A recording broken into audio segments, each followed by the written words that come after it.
Bab 1401, Bab 1400 teka-teki. Miao Ying bergegas kembali ke pintu ruang otopsi di kantor polisi Highland. Dia terengah-engah dan berkata kepada Zhao Yu, kata sandi telepon telah dibuka. Ada perangkat lunak yang mirip dengan perangkat komunikasi nirkabel yang terpasang di dalamnya, sehingga tersangka dapat mengendalikan telepon dari jarak jauh melalui telepon lain. Jadi, ketika Liang Weiyi berbicara denganmu, dia tidak harus berada di lapangan basket. Begitu ya, itu memang pekerjaan agen khusus. Zhao Yu bertanya, kalau begitu, bisakah staf teknis menemukan ponsel lainnya? Aku sudah menemukannya, tapi tidak berhasil. Ponsel yang satunya, kata Miao Ying. Kemungkinan besar Liang akan menghancurkannya. Ayo, kau membuatku takut setengah mati, kau membuatku takut setengah mati. Pada saat ini, Zheng Ke keluar dari ruang otopsi, memegang tangan Zhang Peipei, dan berkata, kupikir pembunuhnya akan berlari ke ruang otopsi untuk mengambil tengkorak itu. Orang itu membunuh tanpa berkedip. Jika dia benar-benar masuk, kau akan berada dalam bahaya. Ya, kata Gao Fakai sambil menutupi hatinya. Itu benar-benar membuatku takut. Baguslah Peipei baik-baik saja, bagus. Apa yang kalian bicarakan? Ini kantor polisi. Zhang Peipei berkata seolah tidak terjadi apa-apa. Justru karena ini kantor polisi, jadinya kita bisa saja jatuh ke dalam perangkapnya. Zhao Yu berkata dengan yakin, tidak heran Liang Weiyi meneleponku begitu lama. Ternyata dia menunggu kita menemukan ponselnya agar dia bisa memancing ular itu keluar dari lubangnya. Zhao Yu berkata, lumpuhkan saraf kita dulu, baru lakukan serangan kejutan. Siapa yang mengira dia berani datang ke kantor polisi dan mencuri tengkorak itu? Oh, begitu, kata Zheng Ke. Apa yang dia katakan di telepon tentang meninggalkan petunjuk di lokasi rumah batu itu sebenarnya untuk mengalihkan perhatian kita dari ruang otopsi sehingga kita bisa mempelajari foto-foto tempat kejadian perkara. Sungguh menyeramkan. Tapi, kata Cui Lizu dengan bingung. Bos, apakah kalian tidak sedikit gugup? Dia tidak datang, kan? Tengkoraknya masih ada di sana, dan dokter Zhang baik-baik saja. Itu artinya anak itu tidak datang sama sekali. Omong kosong, kata Zhao Yu, aku bukan detektif yang baik tanpa alasan. Bukankah aku tahu betapa pentingnya tengkorak? Lihat, Zhao Yu menunjuk ke selusin penjaga bersenjata di kedua sisi. Aku telah memindahkan pasukan khusus ke sini pagi ini. Kemanapun tengkorak itu pergi, mereka akan mengikuti. Oh, melihat Zhao Yu sudah siap, semua orang merasa lega. Petugas Zhao, tepat saat Zhao Yu selesai berbicara, Kapten Lian Xia dengan cepat berlari mendekat dan melaporkan, Departemen Keamanan baru saja menangkap pemandangan mencurigakan dari rekaman video pengawasan. 10 menit yang lalu, seorang polisi berseragam muncul di luar tempat parkir kecil, tetapi dia dengan cepat menghilang. Lihat, dia menunjukkan kepada Zhao Yu sebuah gambar yang diambil dari video. Orang ini, sepertinya tersangka, Liang kegigihan. Ya Tuhan, dia benar-benar ada di sini. Satu kalimat, dan semua orang tercengang. Zheng Ke tak kuasa menahan diri untuk menggenggam tangan Zhang Peipei lebih erat lagi, dan Zhang Peipei pun berubah dari sikap acuh tak acuh sebelumnya menjadi gugup. Dia memakai earpiece. Zhao Yu menunjuk foto itu dan berkata, 10 menit yang lalu, dia masih meneleponku. Seharusnya dia berbicara padaku melalui telepon jarak jauh dengan mikrofon di telinga. Lalu kenapa dia tidak masuk? Atau, Miao Ying tanpa sadar memegang gagang pistol dan melihat sekeliling dengan gugup. Apakah dia sudah masuk? Aku akan memberlakukan darurat militer dan memeriksa semua orang. Kapten Li buru-buru mengangkat teleponnya dan berpura-pura menelepon. Tunggu sebentar, Zhao Yu menghentikannya dan berteriak, jangan panik, tetaplah tenang. Izinkan saya bertanya, apa arti dari, di luar tempat parkir kecil? Tempat parkir kecil itu adalah pintu masuk khusus untuk mobil polisi di kantor polisi kami, Kapten Li menjelaskan. Semua staf menggunakan pintu masuk utama. Oh, Zhao Yu memikirkannya dengan saksama. Sepertinya Liang Weiyi berencana untuk menyelinap ke kantor polisi dari sana, lalu pergi dan mengambil tengkorak itu. Tapi, Dia mungkin mendengar sesuatu dari telepon, jadi dia menyerah pada akhirnya. Kalau tidak, saat Miao Ying dan yang lainnya meninggalkan kantor polisi, dia pasti sudah menyelinap masuk dan bertindak. Dia tidak akan mengatakan hal sebanyak itu kepadaku. Lalu, Rantau bingung, apa yang dia dengar. Apakah kamu masih perlu mengatakan itu? Cui Lizu menepuk bahu Zhao Yu. Dia pasti mendengar dari percakapan kita bahwa bos adalah orang yang kuat. Dia pasti menduga bahwa bos sudah berjaga-jaga, jadi dia mundur. Benar, kata Zhao Yu dengan penuh penyesalan, kalau aku tahu, aku tidak akan berkata sebanyak itu. Kalau kita memancingnya masuk perangkap, dia mungkin sudah tertangkap. Apapun yang terjadi, kata Miao Ying. Kita tidak boleh membiarkan Liang Weiyi mengancam kita seperti hantu. Kapten Li, ini bukan masalah kecil. Kita harus memberlakukan darurat militer di seluruh kota dan mencari di mana-mana. Ini, aku sudah mengajukan permohonan pada atasan, kata Kapten Li dengan malu. Menurutku, kau harus menghubungi pemimpin kami. Apa? Apa karena kota wisata? Tidak mungkin, bahkan seorang polisi pun terbunuh. Dia benar-benar penjahat yang kejam. Miao Ying menggelengkan kepalanya karena tidak percaya. Dia bisa membunuh lagi kapan saja. Apa kau tidak mendengar apa yang dia katakan kepada ketua tim Zhao di telepon? Jika dia tidak mendapatkan tengkorak itu, dia akan membunuh satu orang setiap jam. Apakah menurutmu unit kota atau provinsimu dapat menanggung akibatnya? Ini, aku, Li Yanxia terdiam. Ketua tim Miao, Zhao Yu berkata dengan tergesa-gesa, jangan mempersulit Kapten Li. Dia tidak punya hak untuk membuat keputusan. Dengarkan aku, sebaiknya kau segera mengajukan rencana darurat ke divisi kriminal. Tidak akan memakan banyak waktu. Ya, Li Yanxia mengangguk lega. Kapten Li, Zhao Yu melanjutkan, kami akan bertugas mengoordinasikan para petinggi. Namun, tetap penting untuk menjaga kota tetap waspada. Dari apa yang bisa kulihat, Liang Weiyi tidak akan meninggalkan Harlan sampai dia mendapatkan tengkorak itu. Jadi, kita perlu membatasi kebebasannya. Kita tidak bisa membiarkan dia mengancam kantor polisi kita seperti yang dia lakukan hari ini. Jika kita biarkan dia berhasil, kita semua akan menjadi bahan tertawaan. Ya, saya mengerti, saya sangat mengerti. Kapten Li mengangguk dan berkata, saya akan melewati kantor polisi terlebih dahulu untuk memastikan keselamatan kita. Setelah itu, Kapten Li segera memimpin anak buahnya turun ke bawah. Kemudian, Zhao Yu menghubungi orang yang bertanggung jawab atas tim polisi khusus dan meminta mereka untuk mengonfirmasi identitas setiap anggota polisi khusus, lalu melanjutkan menjaga ruang otopsi. Setelah semua pengaturan dibuat, anggota tim investigasi khusus kembali ke kantor untuk melanjutkan penyelidikan kasus tersebut. Untuk berjaga-jaga, Zhao Yu meminta Rantau untuk tinggal bersama Gao Fakai dan Zhang Peipei. Aku tidak percaya dia menjungkir balikkan dunia sendirian. Aku benar-benar ingin menangkapnya sekarang dan melihat siapa dia, kata Cui Lisu. Oh tidak, siapakah iblis ini? Jadi, Zheng Ke menunjuk ke layar besar dan berkata, petunjuk yang tertinggal di rumah batu itu hanyalah kedok. Apakah dia hanya mencoba untuk menarik perhatian kita? Itu belum tentu benar. Zhao Yu mengerutkan kening dan menganalisis, Liang Weiyi tahu bahwa kita tidak bisa memberinya tengkorak itu, tetapi dia tetap ingin menuntun kita ke tubuh rumah batu itu. Aku khawatir itu tidak sesederhana itu. Benar sekali, kata Miao Ying. Bukankah Liang Weiyi sudah memberitahumu lewat telepon bahwa permainan baru saja dimulai? Kalau begitu, ayo, anak-anakku. Zhao Yu menunjuk ke gambar tempat kejadian perkara dan berkata, gunakan otak kalian dan lihat teka-teki macam apa yang ditinggalkan kegigihan Liang ini untuk kita. Bab 1402, Bab 1401 Jembatan Besi. Beberapa jam kemudian, hari sudah larut malam. Di kantor kelompok investigasi khusus kantor polisi Harlan, anggota kelompok investigasi khusus masih bekerja keras.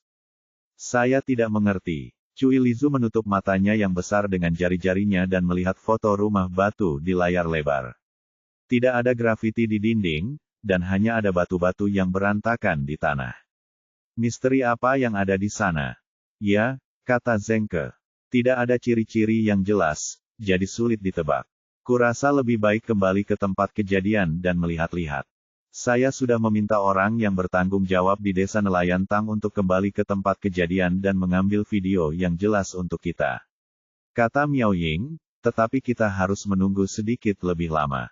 Saudari Miao, menurutku lebih baik pergi ke tempat kejadian perkara secara langsung daripada merekam video, kata Zheng Ke. Jika petunjuk yang ditinggalkan oleh Liang Perseverance sangat kecil, tidak akan berhasil bahkan jika kita merekam video. Ai, Cui Lizu meletakkan jarinya dan berkata dengan putus asa, menurutku kita tidak boleh membuang-buang energi kita di sini, oke. Tidak pasti apakah ada misteri seperti itu. Jika Liang Weiyi sengaja mengadu domba dengan pemimpin tim, maka kita akan membuang-buang energi kita. Tidak, Zhao Yu berkata dengan yakin, pasti ada beberapa petunjuk. Apakah kamu masih ingat apa yang Liang Weiyi katakan kepadaku? Dia berkata bahwa dia ingin melihat apakah kita akan mengembalikan tengkorak itu kepadanya di akhir permainan. Oh, Cui Lizu tampaknya telah menyadari sesuatu. Artinya, kamu khawatir. Benar, aku khawatir, kata Zhao Yu dengan ekspresi serius. Ini adalah konspirasi yang direncanakan dengan baik, dan hasil konspirasinya sangat serius, cukup untuk mengancam kita. Itulah sebabnya dia mengucapkan kata-kata itu. Mendengar kata-kata Zhao Yu, anggota timnya tidak dapat menahan rasa khawatir. Apa akibat seriusnya? Cui Lizu mengerutkan kening. Serangan teroris. Atau, apakah seperti yang dikatakan Liang Weiyi, bahwa dia akan membunuh banyak orang? Apakah Anda mengancam kami dengan pembunuhan? Menggunakan pembunuhan sebagai ancaman. Zheng Ke menjulurkan lidahnya dan berkata, ini mengingatkanku pada kasus pembunuhan tergesa-gesa di Jimping. Jadi, Zhao Yu menunjuk gambar di layar besar dan berkata, sangat penting untuk memecahkan misteri ini. Baru setelah itu kita bisa menebak apa rencana Liang Yiliang selanjutnya. Tapi, di mana teka-tekinya? Mata Cui Lizu terbuka lebar saat dia bertanya, Bos, apakah Anda sudah memikirkan sesuatu?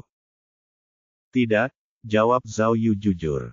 Aku hanya memikirkan salib yang terukir di paha mayat itu. Aku ingin tahu apakah petunjuk yang ditinggalkan Liang Weiyi ada hubungannya dengan salib ini. Salib berdarah. Cui Lizu menggelengkan kepalanya. Kita tidak bisa melakukan itu. Petunjuknya terlalu sedikit. Lalu, Miao Ying menunjukkan foto mayat itu dan bertanya, apakah kamu melihat luka tusukan pisau lainnya di tubuh itu? Mungkinkah petunjuk pembunuhnya tertinggal di tubuh itu dengan pisau? Haruskah kita meminta dokter forensik untuk memeriksanya lebih teliti? Tidak perlu. Zhao Yu menggelengkan kepalanya dan berkata, aku sudah mempelajarinya. Luka-luka itu memiliki panjang dan lokasi yang berbeda. Tidak ada indikasi yang jelas dan semuanya sangat acak. Luka-luka itu seharusnya tidak ada hubungannya dengan petunjuk. Zhao Yu menarik napas dalam-dalam dan berkata, menurutku, jika Liang Weiyi benar-benar meninggalkan beberapa petunjuk, itu tidak akan terlalu rumit. Seharusnya sudah sangat jelas. Apakah kita melewatkan sesuatu? Aku benar-benar ingin tahu, kata Cui Lizu sambil cemberut. Permainan apa yang ingin dimainkan oleh Liang Si Tekun ini dengan kita? Seluruh kota sekarang berada di bawah darurat militer, dan kita telah memasang jaring untuk mencarinya. Dia hanya satu orang, jadi hal-hal hebat apa yang bisa dia lakukan?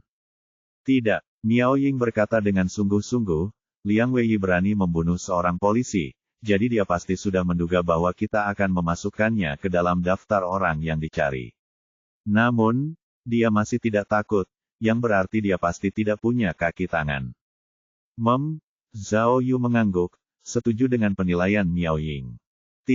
Jangan, satu orang saja sudah cukup sulit untuk dihadapi.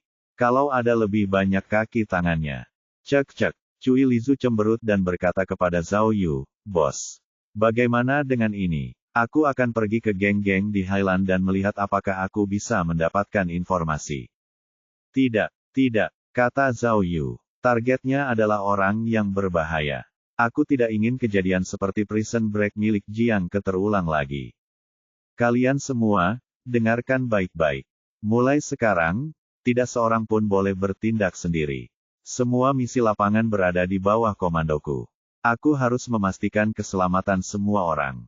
Ya, semua orang menjawab. Ngomong-ngomong, Cui, Miao Ying tiba-tiba teringat sesuatu dan bertanya pada Cui Lizu, bukankah kamu pergi ke Taman Tianfu untuk mencari informasi siang tadi? Bagaimana? Apakah kamu mendapatkan sesuatu?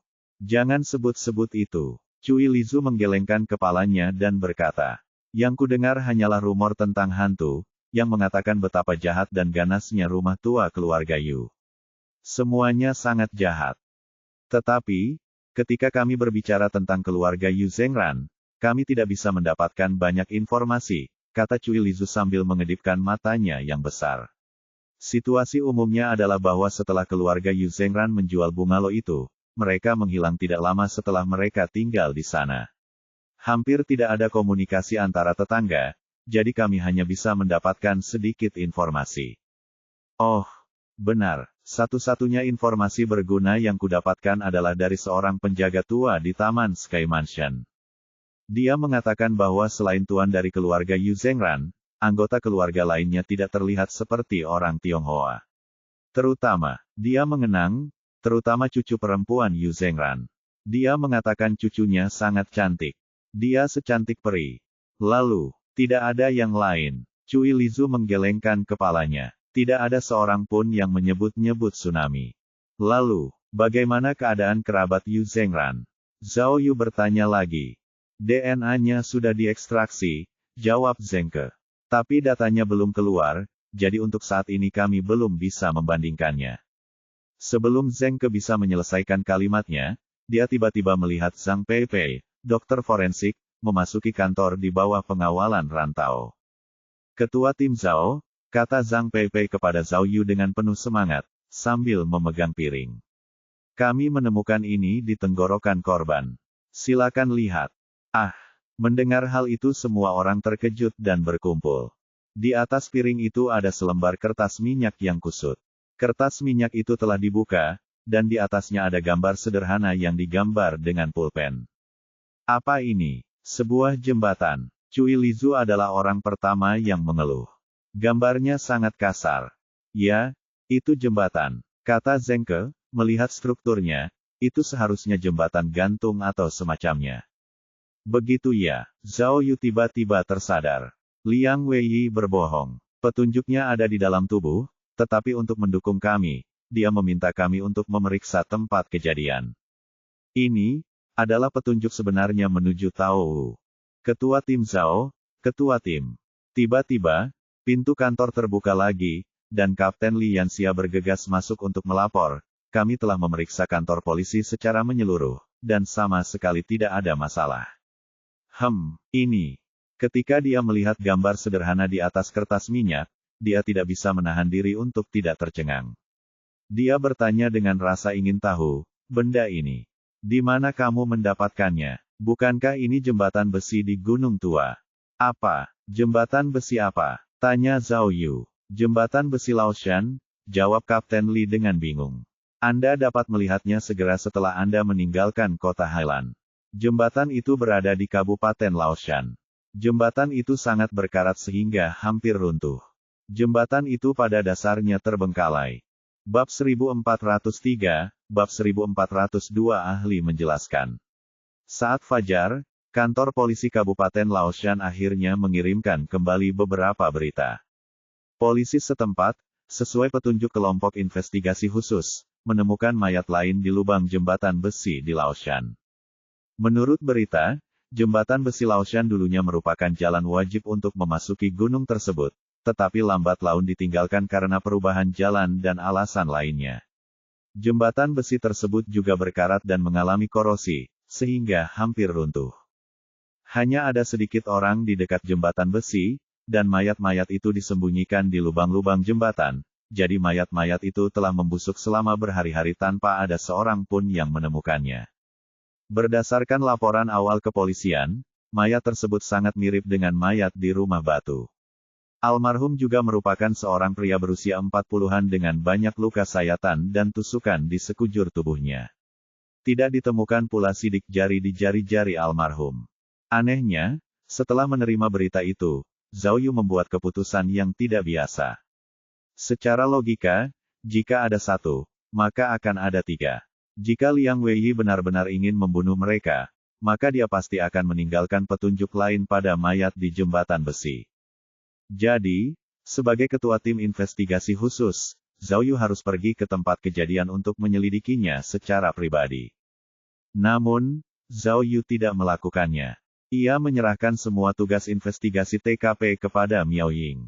Ia meminta Miao Ying untuk membawa tim forensik Zhang Peipei, Ran Tao, dan yang lainnya ke TKP untuk mengumpulkan bukti, sementara ia tetap tinggal di kantor polisi Highland. Ketika Miao Ying dan yang lainnya berangkat, hal tidak biasa kedua terjadi.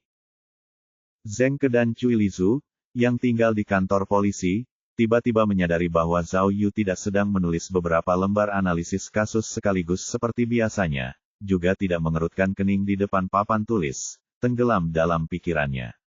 Sebaliknya, dia tiba-tiba menghilang. Mula-mula mereka berdua mengira Zhao Yu pergi ke toilet, tetapi setelah menunggu lebih dari 20 menit, Zhao Yu masih belum kembali. Cui Lizu tidak tahan lagi, jadi dia bertanya pada Zheng Ke, kemana dia pergi? Apakah dia pergi ke ruang otopsi? Agak aneh. Aku tidak tahu. Zheng Ke menggelengkan kepalanya. Ketua tim selalu tidak terduga. Mungkinkah dia sudah memikirkan cara untuk memecahkan kasus ini? Tapi, Zheng Ke menatap komputernya dan berkata, aku masih punya banyak hal yang harus dilakukan. Sebaiknya aku melakukan apa yang seharusnya kulakukan terlebih dahulu. Jangan sampai ketua tim marah padaku. Zheng Ke, Cui Lizu melompat ke depan komputer Zheng Ke dan bertanya, apakah kamu yang bertugas mencari tahu identitas mayat-mayat di rumah batu itu? Sekarang setelah ada jembatan besi, kamu akan sibuk. Lebih dari itu, Zheng Ke menggelengkan kepalanya. Sudah menjadi tugasku untuk mencari tahu identitas tulang putih. Aku benar-benar tidak mengerti. Karena tubuh bagian atas sudah menemukan pemiliknya, mengapa kita tidak bisa menemukan anggota tubuh bagian atas dan bawah? Pemilik tubuh itu seorang model, kan? Jadi, anggota tubuh bagian atas dan bawahnya harus sama. Tanya Cui Lizu. Setidaknya, kata Zheng Ke, Peipei mengatakan bahwa rasio panjang tungkai atas dan tungkai bawah mendekati sempurna. Jadi, kurasa tubuh almarhum pasti sangat bagus, kan? Peipei, itu sangat lembek. Mata Cui Lizu melebar saat dia bergosip. Bagaimana menurutmu, Zheng? Kalian berdua sudah punya hubungan, kan? Sosok dokter forensik Zhang cukup bagus, bukan? Apa yang kau katakan? Kau tidak punya pekerjaan. Zheng Ke tersipu dan mencela, kita sedang membicarakan tentang almarhum. Mengapa kau menyebut Peipei? Mengapa kau menyebut dokter forensik Zhang? Aku hanya penasaran. Cui Lizu menjulurkan lidahnya. Bagaimana rasanya dibelai oleh dokter forensik? Hei, Cui, apakah kamu minta dimarahi? Apa maksudmu dengan itu? Tanya Zheng Ke. Mengapa aku tidak mengikatmu dan membiarkan dokter forensik menyentuhmu? Hahaha, Cui Lizu tertawa jahat. Aku hanya bercanda denganmu. Aku hanya mencoba lelucon lama dari serial TV untuk melihat bagaimana reaksimu. Cui Lizu menepuk bahu Zheng Ke dan berkata, baiklah, aku sudah menyelesaikan semua pekerjaanku. Aku akan menjadi asistenmu. Katakan padaku, apa yang akan kita lakukan sekarang? Lebih seperti itu. Zheng Ke menenangkan diri dan mulai menugaskan tugas kepada Cui Lizu. Kemudian, mereka berdua kembali sibuk. Sementara itu, Zhao Yu belum pergi jauh, karena dia memang pergi ke kamar mandi. Namun, dia tidak pergi ke kamar mandi untuk buang air, melainkan untuk menelepon. Agar tidak ada seorang pun yang mengganggu panggilannya, dia bahkan mengunci kamar mandi dari dalam. Halo? Ayah mertua, hehehe, ini aku. Zhao Yu merendahkan suaranya dan bertanya dengan misterius, bisakah kau mendengarku? Omong kosong. Suara menggelegar langsung terdengar dari telepon. Saya hanya punya satu anak perempuan. Hantu mana yang akan memanggil saya ayah mertua? Hehehe, Zhao Yu tersenyum meminta maaf dan berkata, maaf meneleponmu selarut ini. Omong kosong, umpat Miao Kun. Sudah selarut ini atau sepagi ini? Sekarang pukul 5.30 pagi. Kau membuatku takut, tahu. Maaf, Maafkan aku, kata Zhao Yu. Aku meneleponmu pagi-pagi sekali karena ada sesuatu yang ingin kutanyakan padamu. Sial, apakah matahari sudah terbit dari barat? Miao Kun terkejut. Sejak kapan kamu menjadi begitu rendah hati? Apakah ada hal di dunia ini yang tidak kamu ketahui? Jangan katakan itu, aku tidak malu bertanya. Tidak, tidak, tidak. Zhao Yu sudah biasa mengucapkan kata-kata ini, tetapi dia segera mengoreksinya. Aku bilang aku selalu rendah hati dan berhati-hati. Ayah mertua, jangan bicara omong kosong. Aku menghadapi kasus yang sulit dan aku butuh bantuanmu segera. Juga, selama penyelidikan, saya menemukan banyak hal yang tidak biasa. Saya ingin meminta Anda, seorang ahli, untuk menjelaskan. Zhao Yu lalu menceritakan kepada Miao Kun kisah umum kasus tulang putih itu. Meskipun Zhao Yu telah memberitahu Miao Kun tentang kasus tersebut, ada beberapa prosedur yang tidak tepat. Namun, Miao Kun adalah anggota keluarga yang dapat dipercaya.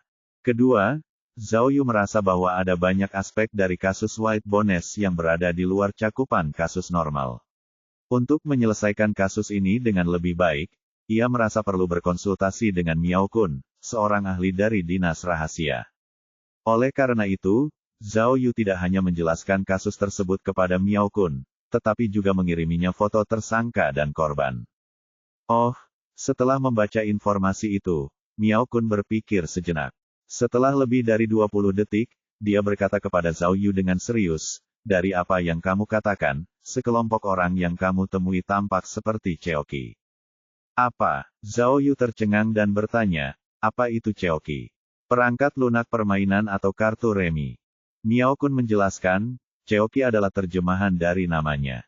Kami hanya suka menyebutnya dengan nama itu. Arti aslinya berasal dari bahasa Melayu, yang didasarkan pada dialek Liaonai. Itu berarti taring beracun atau taring ular. Duya, taring ular. Zhao Yu bingung. Kamu masih belum mengerti. Kelompok orang yang kamu temui, baik si pembunuh maupun kedua mayat itu, mereka bukanlah agen, melainkan pembunuh dari geng Kongtong. Kata Miao Kun. Ah, seorang pembunuh. Zhao Yu terkejut, seorang pembunuh profesional. Hampir, kata Miao Kun, selain membunuh orang, mereka juga melakukan penculikan dan pemerasan. Mereka benar-benar liar saat itu. Oh, Zhao Yu mengangguk. Jadi, mereka semua pembunuh. Tapi, Miao Kun mengganti topik pembicaraan dan berkata dengan ragu, masalahnya adalah Chat Seven adalah organisasi yang sangat kuno. Organisasi ini didirikan oleh Dinas Rahasia sekitar 10 tahun yang lalu. Bagaimana mungkin tiba-tiba muncul lagi? Bab 1404, Raja Para Pembunuh. Saya tidak tahu banyak tentang situasi spesifiknya. Saya harus melakukan penelitian. Miao Kun berkata dengan sungguh-sungguh, saya hanya ingat bahwa organisasi Chat Seven ini terkait dengan agama kuno dan misterius. Mereka sangat misterius, memiliki tato yang menakutkan di tubuh mereka, dan sangat kejam. Oh, agama Poto? Apakah itu agama Poto? Mata Zhao Yu berbinar, dan dia bertanya, cabang dari agama Hindu kuno. Di wilayah Indonesia. Kurasa begitu, kata Miao Kun dengan ragu. Bahasa resmi Indonesia adalah bahasa Melayu, yang didasarkan pada dialek lokal. Cek-cek, ini menarik. Kami memantau baik di dalam maupun di luar negeri. Organisasi ini telah menghilang selama bertahun-tahun, jadi seharusnya sudah punah sekarang. Jika mereka muncul, pasti akan ada informasi. Baiklah, aku akan bertanya kepada seseorang nanti, kata Miao Kun. Aku hanya mendengar bahwa saat itu, Cheoki benar-benar musnah. Apakah markas mereka di Sri Lanka atau semacamnya? Lalu, Zhao Yu bertanya lagi, bagaimana dengan Yu Zhengran? Aku menduga bahwa hilangnya keluarga Yu Zhengran juga terkait dengan organisasi ini. Bisakah kau membantuku menemukan informasinya? Saya hanya bisa mencobanya, kata Miao Kun.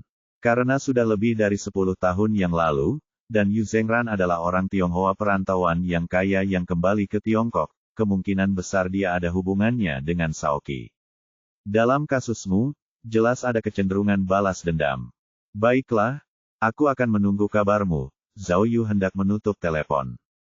Tunggu sebentar. Miao Kun segera menghentikan Zhao Yu dan berkata, tentang pembunuh misterius yang kamu sebutkan, meskipun aku belum melihatnya dengan mataku sendiri, aku pernah mendengarnya.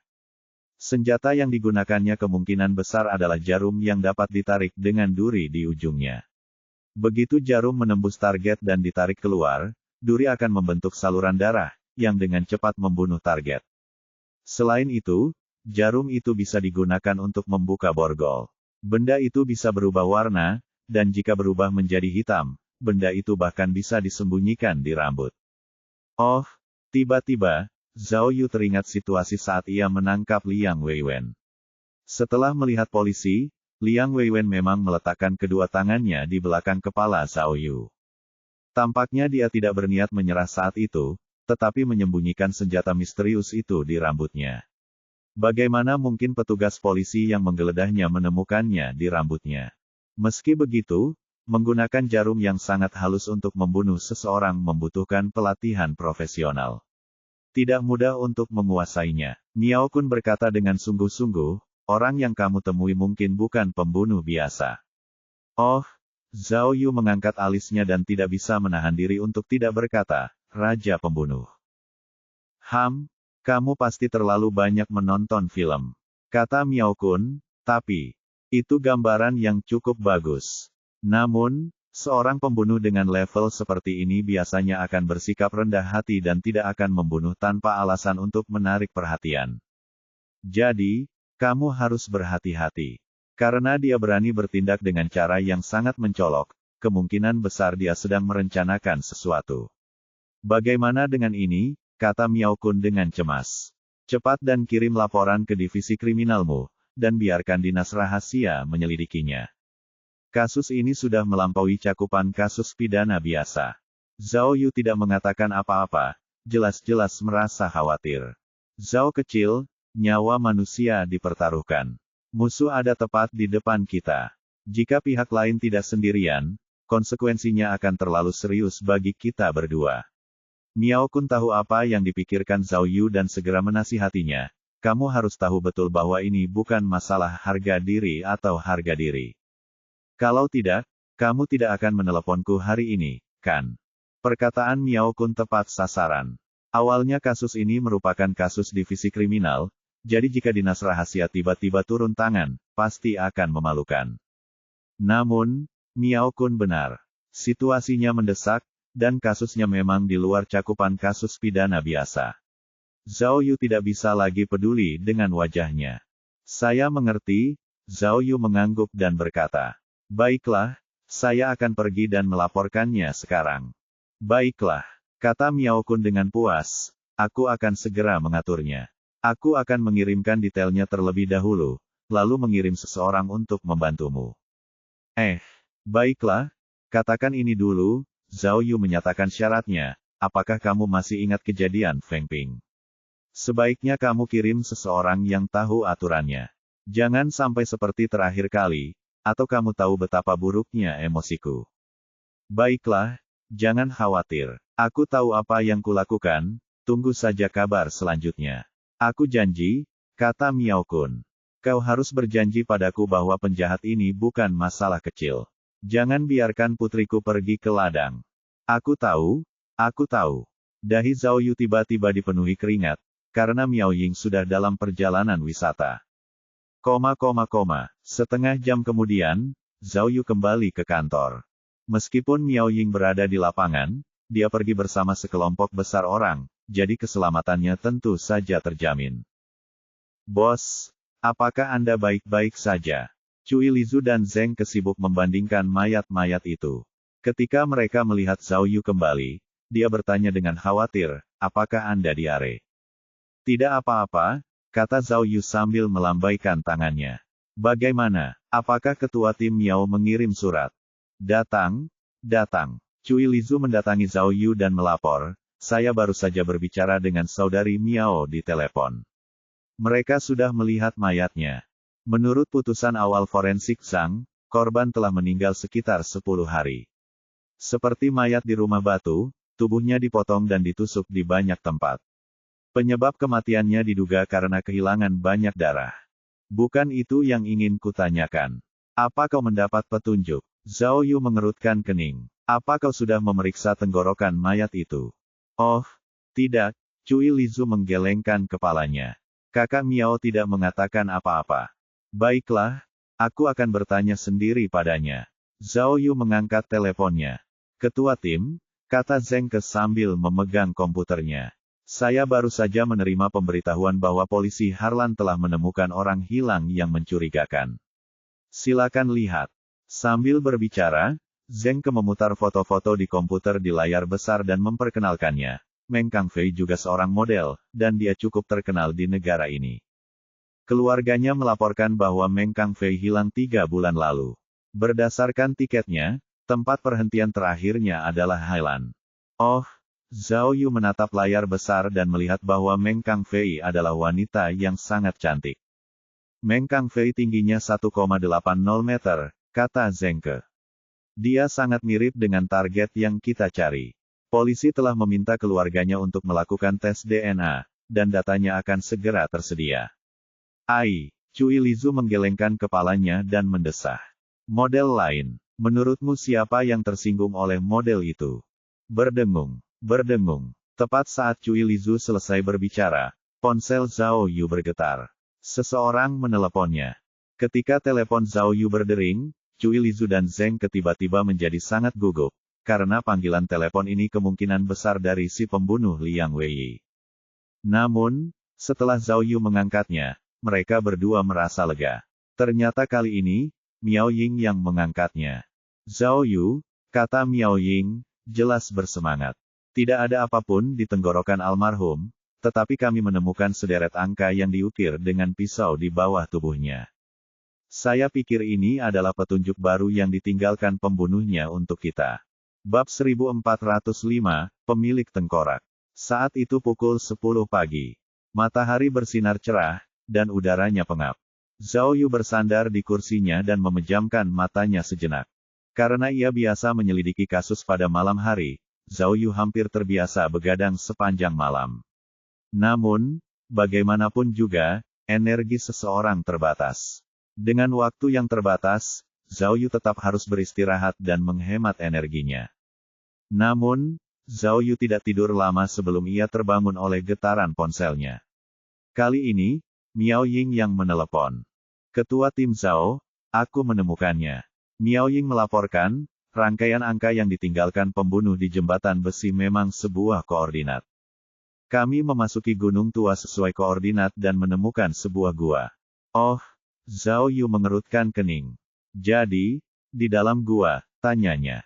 Benar sekali, kata Miao Ying dengan suara rendah. Mayat ketiga muncul. Ciri-ciri almarhum hampir sama dengan dua sebelumnya, tetapi tubuhnya lebih segar. Dokter forensik Zhang memastikan bahwa korban ketiga hanya meninggal selama 4 atau 5 hari. Kamu tidak punya sidik jari? Zhao Yu bertanya lagi. Ya, jawab Miao Ying. Sidik jarinya sama dengan 2 orang pertama. Tapi, karena baru beberapa saat yang lalu, penampakan mayatnya masih sangat jelas. Aku sudah meminta seseorang untuk mengambil foto dan mengirimkannya ke Zheng Ke nanti agar dia bisa membandingkannya dengan database. Sudah ada 3 mayat. Zhao Yu mengerutkan kening dan berkata, aku tidak tahu. Apakah masih ada lagi? Saya sudah memeriksa tempat kejadian perkara dengan saksama, dan belum menemukan petunjuk baru, kata Miao Ying. Dokter forensik juga sudah memeriksa mulut dan tenggorokan korban, tetapi tidak ada petunjuk baru. Seharusnya berakhir di sini, kan? Zhao Yu merenung sejenak, lalu berkata, jika 4 atau 5 hari, itu sangat dekat dengan hari ketika kasus tulang putih itu ditemukan. Ya, aku baru saja akan mengingatkanmu. Kata Miao Ying, perhatikan telepon Liang Weiyi. Aku punya firasat dia akan menghubungimu lagi. Zhao Yu menggertakkan giginya dan berkata, aku tidak akan seberuntung itu kali ini. Aku sudah meminta polisi Harlan untuk bersiap melakukan penyerangan. Begitu target ditemukan, polisi akan segera menyerbunya. Tidak mungkin dia bisa melarikan diri dengan mudah. Baiklah, kalau begitu, apakah masih belum ada pengaruhnya terhadap penyelidikan? Miao Ying bertanya lagi. Ya, jawab Zhao Yu. Kurasa tidak ada gunanya menyebarkan jaring untuk menyelidiki. Liang Weiyi berbeda dari penjahat biasa, jadi dia pasti punya tempat persembunyian rahasia. Kalau begitu, usul Miao Ying, haruskah kita melaporkannya ke atasan? Kasus ini sudah melampaui kasus pidana biasa. Jangan khawatir, aku sudah melaporkannya. Kemudian, Zhao Yu memberitahu Miao Ying tentang percakapannya dengan ayah mertuanya. Setelah Miao Ying mendengar ini, dia juga tidak keberatan dan merasa bahwa keputusan Zhao Yu sangat tepat. Seperti kata pepatah, orang tahu detail terkecil, tetapi orang tahu detail terkecil. Dalam masa kritis seperti ini, pembunuh harus ditangkap secepatnya, bukan hanya demi harga diri. Baiklah, kata Miao Ying melalui telepon, kita sudah selesai dengan acara ini, dan kita akan pulang. Kita bisa membicarakan hal-hal lainnya saat kita bertemu. Setelah menutup telepon Miao Ying, Zhao Yu tidak lagi mengantuk.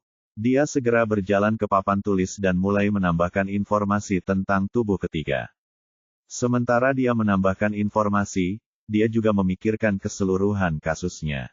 Seperti biasa, untuk membuat kasus lebih jelas, Zhao Yu menganalisis seluruh kasus dari awal secara kronologis. Dari semua yang meninggal, tengkorak itu seharusnya yang paling awal. Menurut penilaian forensik Gao, pemilik tengkorak itu pasti sudah meninggal setidaknya setahun yang lalu. Kedua, ada 3 korban lain yang digunakan si pembunuh untuk menyatukan tulang-tulangnya. Berdasarkan informasi yang ada, ketiga korban semuanya adalah wanita dengan bentuk tubuh sempurna, dan waktu kematiannya adalah 3 bulan lalu. Pembunuh itu tidak hanya membunuh mereka dengan kejam, tetapi ia juga menggunakan metode jahat untuk dengan cepat mengambil tulang-tulang mereka dan memperoleh sisa-sisanya. Setelah itu, si pembunuh menyatukan tulang-tulang tersebut dan menciptakan wadah tulang putih yang mengejutkan ini. Meskipun motif pembunuhnya masih belum diketahui, secara kasar dapat diduga bahwa pembunuhnya ingin menemukan tubuh yang cocok untuk tengkorak itu untuk melepaskan orang mati dari api penyucian, atau menggunakan beberapa teknik rahasia keagamaan seperti reinkarnasi. Kemudian, disinilah masalahnya. Zhao Yu merenung. Karena tulang-tulang itu sudah disatukan, mengapa pembunuhnya tidak membuang tulang-tulang itu, tetapi malah meninggalkannya di rumah lama keluarga Yu? Apakah dia benar-benar mengira bahwa dia dapat menghidupkan kembali orang mati hanya karena dia telah menyatukan tulang-tulangnya? Atau mungkin, kemudian, Zhao Yu mengalihkan perhatiannya ke 3 mayat lainnya. Menurut kronologi, mayat di rumah batu adalah yang paling awal meninggal, mungkin lebih dari sebulan yang lalu. Berikutnya adalah mayat Tai Qiao, yang telah meninggal sekitar 10 hari. Yang terakhir adalah mayat di gua, yang baru meninggal 4 atau 5 hari. Kemudian, mungkinkah ada hubungan lain antara kotak tulang putih dan ketiga mayat ini? Selain kemungkinan bahwa Liang Weiwen telah membunuh mereka semua. Jika Miao Kun benar, dan ketiga korban semuanya terkait dengan organisasi pembunuh yang telah punah, lalu mengapa Liang Weiyi membunuh mereka? Secara logika, Liang Weiyi juga merupakan anggota organisasi pembunuh.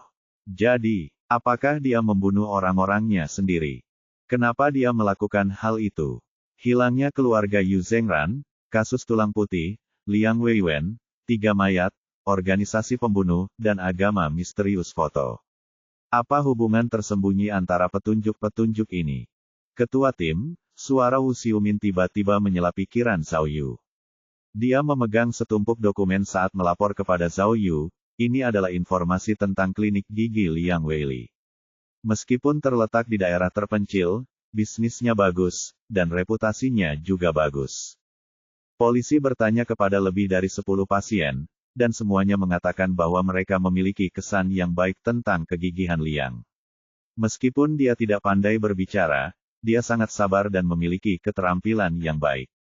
Oh, Zhao Yu berpikir sejenak, lalu bertanya, sudah berapa lama kliniknya buka? Sekitar 1 tahun, kata Wu Xiumin. Prosedur kliniknya lengkap, dan izinnya memenuhi standar, jadi tidak ada seorang pun dari Biro Perindustrian, Perdagangan, dan Perpajakan yang pernah menyelidikinya. Pemimpin, berita penting, berita penting. Tiba-tiba, Zheng Ke berlari masuk dari pintu, menyerahkan dokumen lain kepada Zhao Yu, dan berkata, pemimpin. Perbandingan DNA tengkorak itu sudah keluar. Dalam urutan dasar, itu persis sama dengan kerabat Yu Zhengran. Cepat lihat, sekarang kita pada dasarnya dapat menyimpulkan bahwa pemilik tengkorak itu memiliki hubungan darah dengan Yu Zhengran. Fiu, Zheng keterengah-engah dan berkata, apakah kamu ingat bahwa Yu Zhengran memiliki seorang cucu perempuan?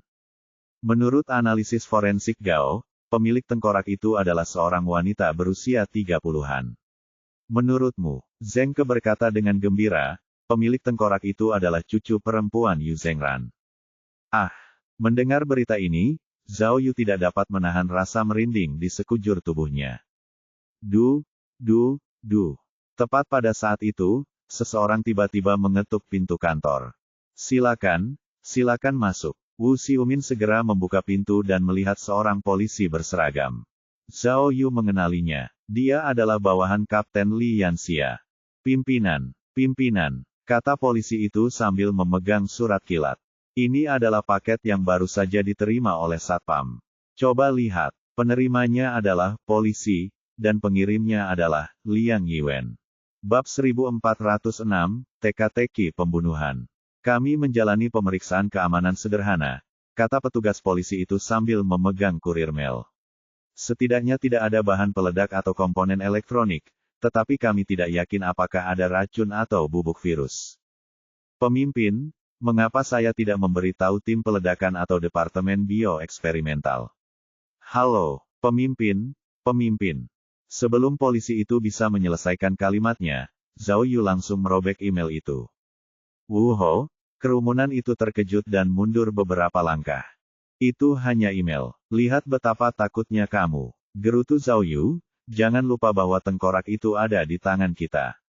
Di saat seperti ini, Liang Wei tidak perlu mempermainkan kita.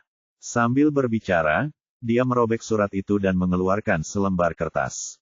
Di kertas itu, ada tulisan Cina yang ditulis dengan pena berwarna.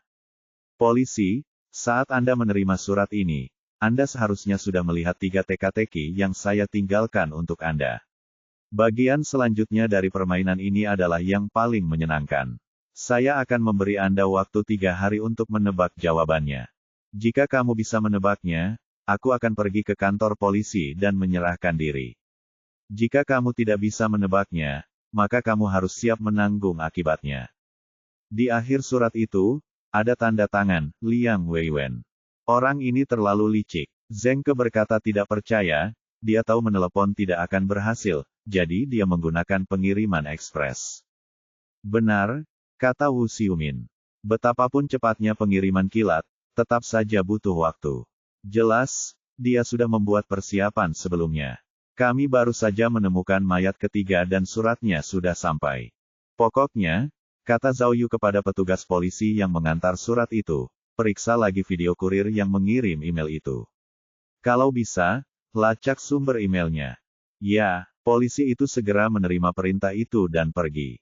Meskipun tidak banyak harapan, Zhao Yu menyerahkan email itu kepada Wu Xiumin, lalu berkata, biarkan tim teknis memeriksa surat ini untuk melihat apakah ada sidik jari atau potongan kulit.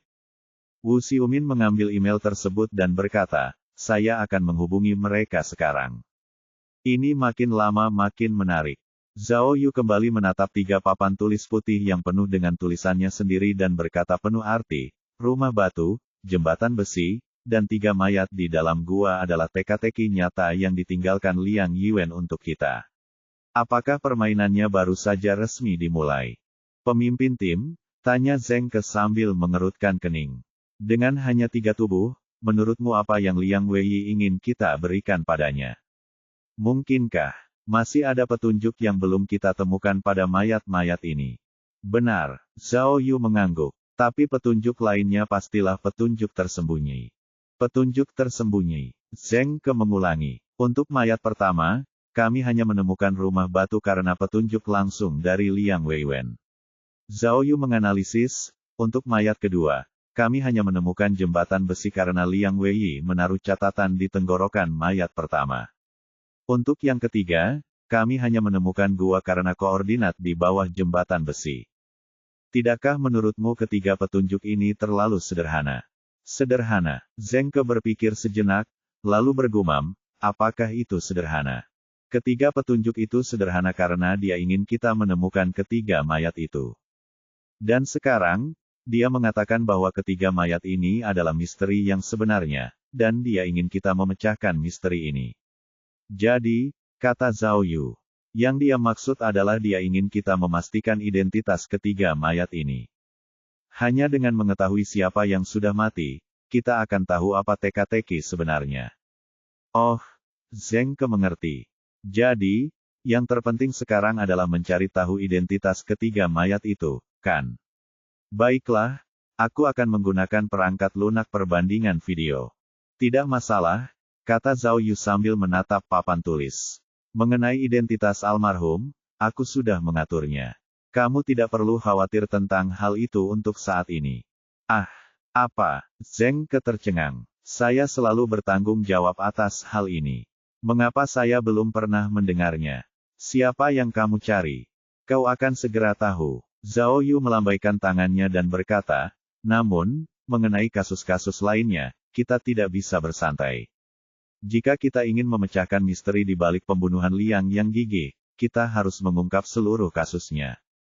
Tengkorak. Zhao Yu menunjuk foto tengkorak itu dan berkata, jika pemilik tengkorak ini benar-benar cucu perempuan Yu Zhengran, maka kita harus tahu, apa yang terjadi padanya. Pada pukul 3 sore, Miao Ying dan yang lainnya kembali dari kerja lapangan dan kembali ke kantor. Setelah sibuk selama setengah hari, semua orang tampak sedikit lelah. Tidak seorang pun mendapatkan istirahat yang baik sejak kasus tulang putih, terutama tim forensik yang dipimpin oleh Gao Fakai dan Zhang Peipei. Baik untuk mengambil sampel di tempat kejadian perkara, atau untuk melakukan pemeriksaan pasca pemeriksaan mayat dan menguji sampel, mereka hampir tidak dapat dipisahkan. Selain itu, ada banyak mayat dan bahkan tulang-tulang putih, jadi tugas mereka sangat berat. Oleh karena itu, untuk menyelesaikan tugas dengan lebih baik, Zhao Yu harus meminta bantuan dokter forensik yang lebih berpengalaman dari kantor provinsi Gyeongsu, yang mengurangi tekanan pada Gao Fakai dan Zhang Peipei. Pada saat ini, para ahli patologi forensik masih memproses ketiga mayat tersebut untuk mendapatkan petunjuk lebih lanjut dari mereka. Sebelumnya, Zhao Yu telah memberitahu Miao Ying melalui telepon tentang email pengiriman ekspres Liang Perseverance.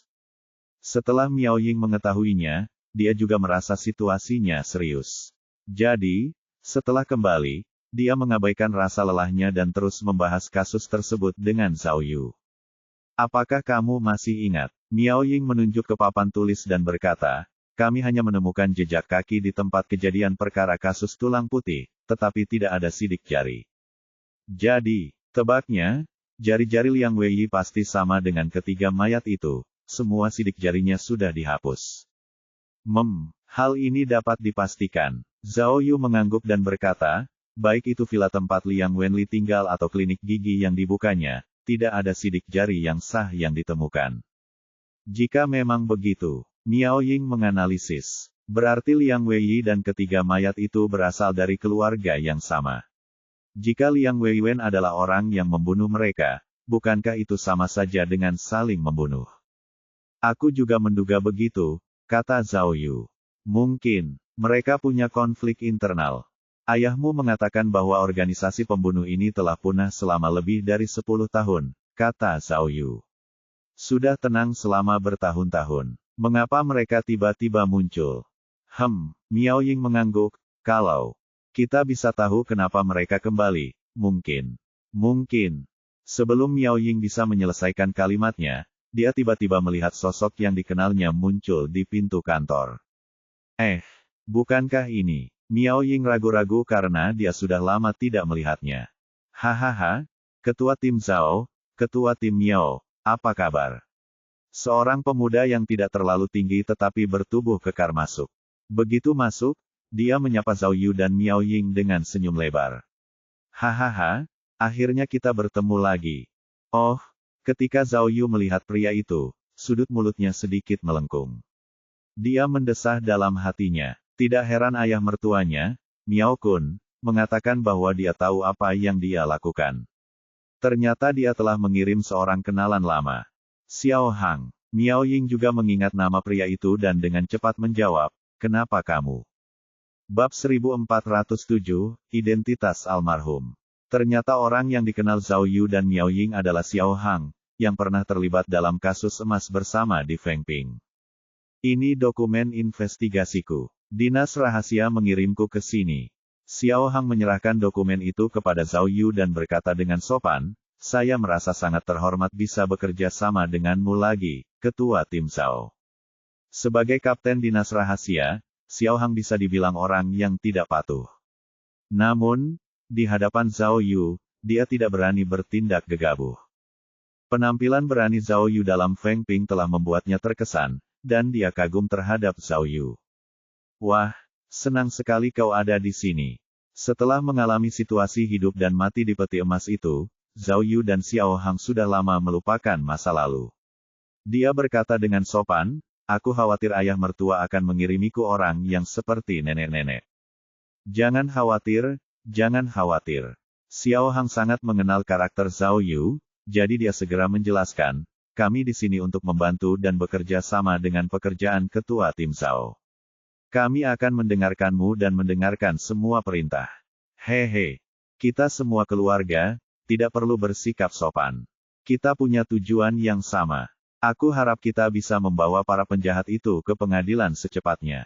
Kata Zhao Yu sambil berjabat tangan dengan Xiao Hang. Benar sekali, pemimpin perusahaan Xiao, apakah kamu tiba dengan kecepatan kilat? Kecepatan kilat. Jangan mengolok-olokku, Xiao Hang menjelaskan. Aku di Guangzhou untuk melakukan sesuatu. Dia mengeluarkan ponselnya dan memberitahu Zhao Yu, aku melakukan beberapa persiapan dalam perjalanan ke sini. Jadi aku membuang-buang waktu. Kau lihat.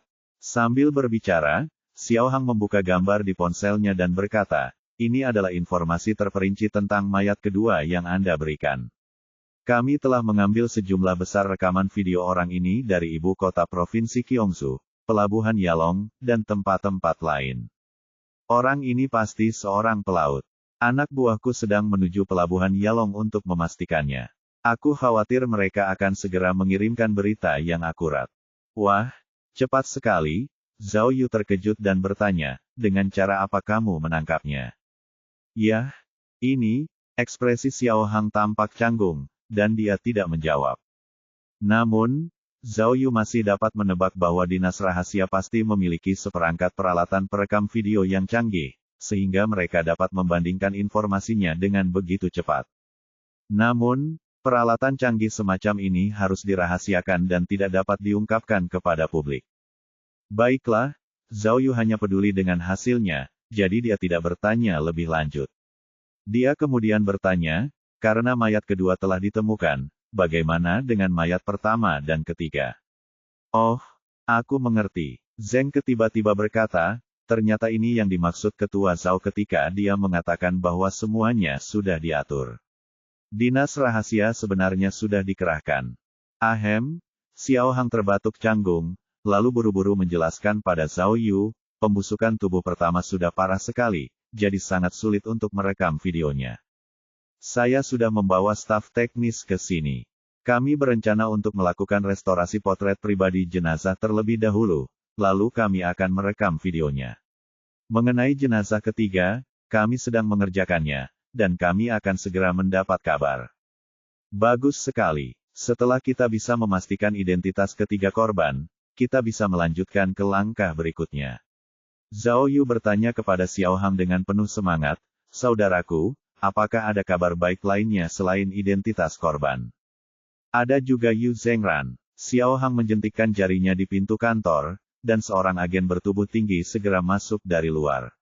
Agen itu menyerahkan setumpuk dokumen kepada Xiao Hang. Kami menemukan dokumen deteksi dari lebih dari 10 tahun yang lalu, kata Xiao Hang sambil membuka dokumen itu. Pada saat itu, seorang departemen keamanan tertentu telah memperhatikan Yu Zhengran dan khawatir bahwa dia terlibat dalam spionase dengan kedok seorang Tionghoa perantauan yang kembali. Tetapi, catatannya tidak menindaklanjuti, yang berarti dia tidak seharusnya menjadi mata-mata. Namun, setelah kami memverifikasinya dengan Departemen Luar Negeri, kami menemukan bahwa nama Yu Zhengran mungkin palsu. Informasi pendaftarannya di Gyeongsu saat itu semuanya salah. Dia bahkan mungkin bukan warga Tionghoa perantauan di Malaysia. Oh, Zhao Yu berpikir sejenak, lalu berkata, sepertinya Yu Zhengran ini tidak sederhana. Jangan khawatir, bisik Xiao Hang kepada Zhao Yu. Kami telah memberitahu semua stasiun luar negeri untuk mulai mencari informasi sebenarnya tentang Yu Zhengran. Meskipun sudah lama, peluang untuk menemukannya masih cukup tinggi. Baiklah, Zhao Yu mengangguk, merasa bahwa dia tiba-tiba melihat harapan. Dan, Xiao Hang melanjutkan, aku akan segera mengirimkan informasi tentang Cheoki ke emailmu. Perhatikan baik-baik. Namun, karena tingkat keamanannya tinggi, divisi kriminal tidak dapat menyelamatkannya. Oh, aku mengerti. Zhao Yu telah mengetahui banyak hal rahasia, jadi dia secara alami mengetahui aturannya. Meskipun agak lancang bagiku untuk mengatakan ini, Xiao Hang ragu sejenak, lalu berkata dengan ragu, menurutku pribadi, hal terpenting dalam kasus ini adalah menangkap pelakunya sesegera mungkin. Ketua Tim Zhao, meskipun dinas rahasia kami tidak dapat memecahkan kasus sebaik Anda, dalam hal menangkap orang, kami masih memiliki beberapa cara. Jadi, Xiao Hang tersenyum percaya diri. Tunggu saja kabar baik kami. Selama tersangka masih bersembunyi di Harlan, kami pasti akan menemukannya. Walaupun perkataan Xiao Hang sopan, namun tidak dapat menyembunyikan rasa bangga yang terpendam dalam dirinya. Namun, karena mereka telah melalui suka dan duka bersama, Zhao Yu tidak menganggapnya terlalu berat. Lebih jauh, ia sangat berharap dapat menangkap orang berbahaya ini secepat mungkin. Tentu saja, sebagai tindakan kehati-hatian, Zhao Yu mengingatkannya. Tidak sulit untuk menangkapnya, tetapi penampilan Liang Weiwen membuatku khawatir. Kita harus waspada, dia benar-benar punya rencana yang tidak bisa kita tangani. Dengan menggunakan topik ini, Zhao Yu menceritakan kepada Xiao Hang segalanya tentang penggunaan 3 mayat oleh Liang Weiyi untuk memecahkan teka-teki, serta informasi terbaru tentang kasus tersebut. Oh, kata Xiao Hang, bersimpati padanya. Sekarang aku mengerti. Pembunuh terbaik di dunia membuat dirinya tidak terlihat, jadi tidak ada yang tahu keberadaannya. Dan tindakan Liang Weiyi ini benar-benar bertentangan dengan apa yang kuharapkan, jadi aku benar-benar harus berhati-hati. Baiklah, kata Xiao Hang, kalau begitu aku harus memintamu, detektif Zhao yang hebat, untuk memecahkan misterinya secepat mungkin dan melihat apa yang sedang direncanakannya. Sedangkan kami akan aktif mencari informasi yang relevan dan bekerja sama sepenuhnya. Baiklah kalau begitu, Zhao Yu menunjuk ke arah kantornya, bertanya pada Xiao Hang apakah dia bisa memindahkan staf dan perlengkapannya ke sana sehingga semua orang bisa bekerja sama. Xiao Hang menggelengkan kepalanya. Tidak perlu. Kita punya cara sendiri untuk melakukan sesuatu. Aku akan mengirimkan nomor teleponku sekarang. Mari kita tetap berhubungan, katanya. Baiklah kalau begitu. Zhao Yu menjabat tangan Xiao Hang, yang kemudian berbalik untuk pergi. Namun, saat dia sampai di pintu, dia tiba-tiba teringat sesuatu dan buru-buru berkata, "Oh, aku hampir lupa. Ada sesuatu yang tidak kuceritakan padamu."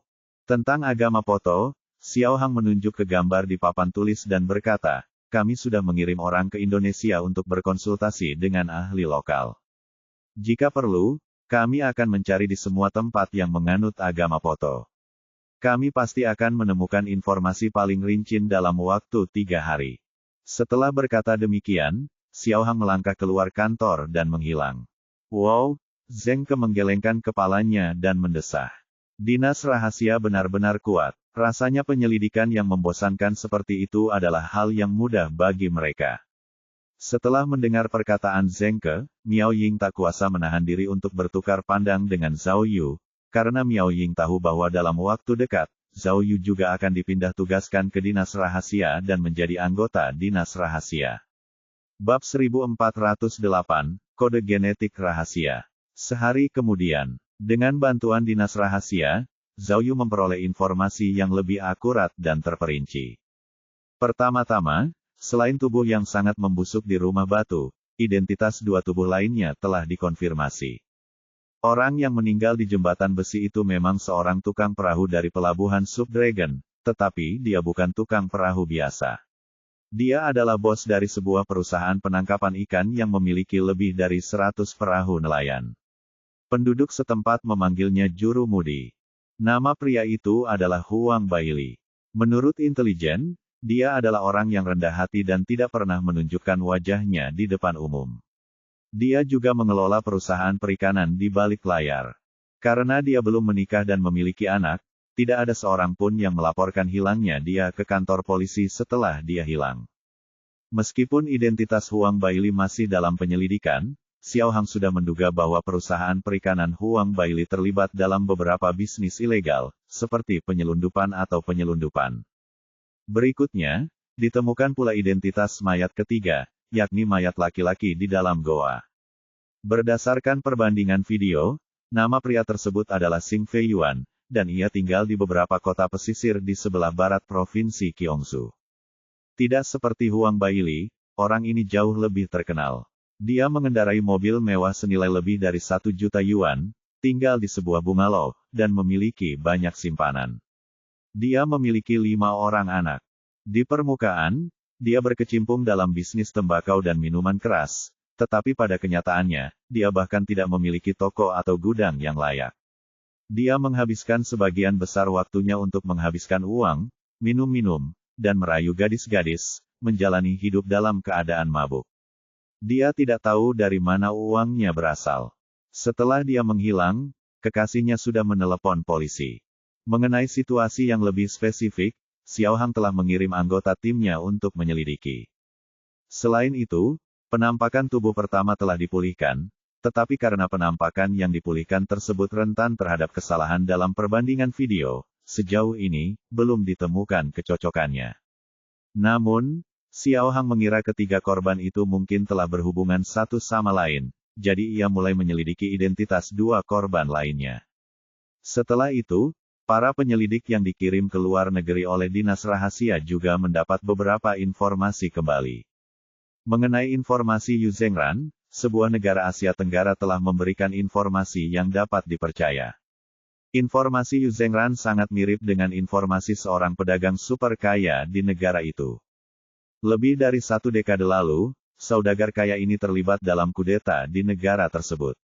Akibat kudeta yang gagal, ia terpaksa menyembunyikan namanya dan melarikan diri kembali ke negaranya. Zhao Yu yakin, jika informasi ini akurat, maka cerita tentang keluarga Yu Zhengran yang meninggal akibat tsunami di Samudera Hindia akan menjadi omong kosong belaka. Mereka telah lolos dari bencana dan tidak mungkin mengambil risiko untuk bepergian lagi. Terlebih lagi, karena dia menggunakan identitas palsu, akan sangat merepotkan untuk meninggalkan negara itu. Jadi, hilangnya keluarga mereka pasti terjadi di Tiongkok. Dan ada kemungkinan besar dia menghilang di Gyeongsu. Akhirnya, muncul pula berita tentang agama Poto. Para ahli agama Indonesia membenarkan bahwa satu-satunya agama Poto yang tersisa di dunia adalah di beberapa desa pulau kecil di negara A. Karena desa-desa tersebut masih primitif dan jauh dari peradaban, agama kuno ini tetap lestari dan tidak punah. Akan tetapi, karena letak pulau-pulau ini terpencil, perlu waktu untuk mengirim orang guna menyelidiki.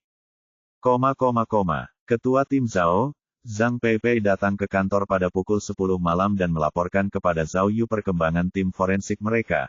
Pertama, kami telah memastikan melalui DNA bahwa tulang tungkai bawah dalam kasus tulang putih memang milik model Meng Kangfei. Meng Kangfei datang ke Highland 3 bulan lalu, Wu Xiumin segera menambahkan. Setelah polisi menyelidiki, mereka mengetahui bahwa Meng Kangfei diundang oleh bos sebuah konsorsium, dan dia telah tinggal di villa bos tersebut. Kami telah mengonfirmasi bahwa Meng Kangfei dan bos grup keuangan itu memang sepasang kekasih. Wu Xiumin berkata, kami telah menangkap bosnya. Menurutnya, tidak lama setelah Meng Kangfei datang ke Highland, mereka berdua bertengkar, dan kemudian Meng Kangfei menghilang. Dia hanya mengira Meng Kangfei telah meninggalkan provinsi Gyeongsu, dia tidak membayangkan bahwa dia telah menghilang. Kata Cui Lizu dengan marah. Sungguh menjijikkan menyebut orang seperti ini. Bahkan jika mereka bertengkar, setidaknya mereka harus memastikan bahwa mereka aman. Jika kita menelepon polisi lebih awal, mungkin kita bisa menyelamatkannya. Orang seperti ini harus diberi pelajaran dan biarkan dia merasakan akibatnya sendiri, katanya kepada Wu Xiumin. Kalau begitu, Zhao Yu merenung sejenak, lalu bertanya, dalam kasus tulang putih, hanya identitas anggota tubuh bagian atas yang belum dikonfirmasi. Ya, jawab Wu Xiumin. Kami tidak dapat menemukan kecocokan di basis data orang hilang, jadi kami harus mencari cara lain. Tetapi, Zhang Peipei segera berkata, Tuan Gao menemukan masalah dalam urutan DNA tulang tungkai atas. Ia menduga bahwa pemilik tulang tungkai atas itu mungkin bukan orang Tiongkok. Oh, Zhao Yu terkejut. Kamu bukan dari Tiongkok. Ya, jawab Zhang Peipei. Bukan hanya bukan, tetapi ada perbedaan besar. Dia bahkan bukan berdarah campuran. Menurut Ten Gao, berdasarkan urutan DNA saja, kemungkinan besar dia berasal dari Eropa. Tetapi dia masih harus berkonsultasi dengan ahli genetika. Kalau begitu, Wu Xiumin cepat-cepat berkata, kita harus fokus menyelidiki orang asing yang hilang di Jingsu. Baiklah, Zhao Yu teringat sesuatu dan bertanya kepada Zhang Peipei, menurutku boleh. DNA anggota tubuh bagian atas, tengkorak, dan 3 mayat laki-laki yang kita temukan semuanya berbeda. Benar, jawab Zhang Peipei, urutan DNA tengkorak dan 3 mayat pria itu mirip. Mereka memiliki karakteristik yang jelas dari Malaysia di Asia Tenggara. Namun, karakteristik ini masih berbeda dengan ras murni dari Asia Tenggara, jadi Guru Gao menduga bahwa mereka semua berdarah campuran.